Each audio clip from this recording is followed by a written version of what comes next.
ஒவ்வொரு மனுஷனும் சந்தோஷமா இருக்கிறதுக்கு என்ன செய்யணும்? ஸ்வதர்ம பரிபாலனா. முதலில் ஒருத்தர் தன் உடம்பையும் மனசையும் ஆரோக்கியமா வச்சுக்கணும்.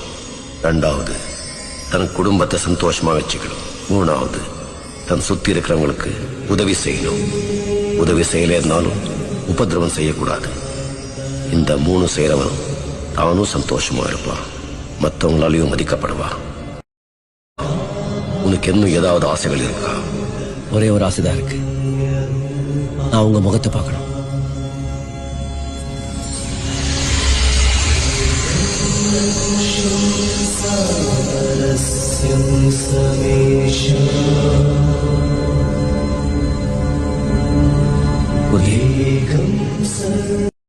இந்த உலகத்துல எனக்கு இருக்க பிடிக்கல. நான் எப்பவும் இந்த இமயமலையில உங்க காலடியிலே இருக்கணும். எனக்கு தீட்சை கொடுங்க. நீ கீழே போய் மக்களை பார். மக்கள் மத்தியில இருக்கிறதா இமயமலையில இருக்கிறதா நீயே முடிவு பண்ணு.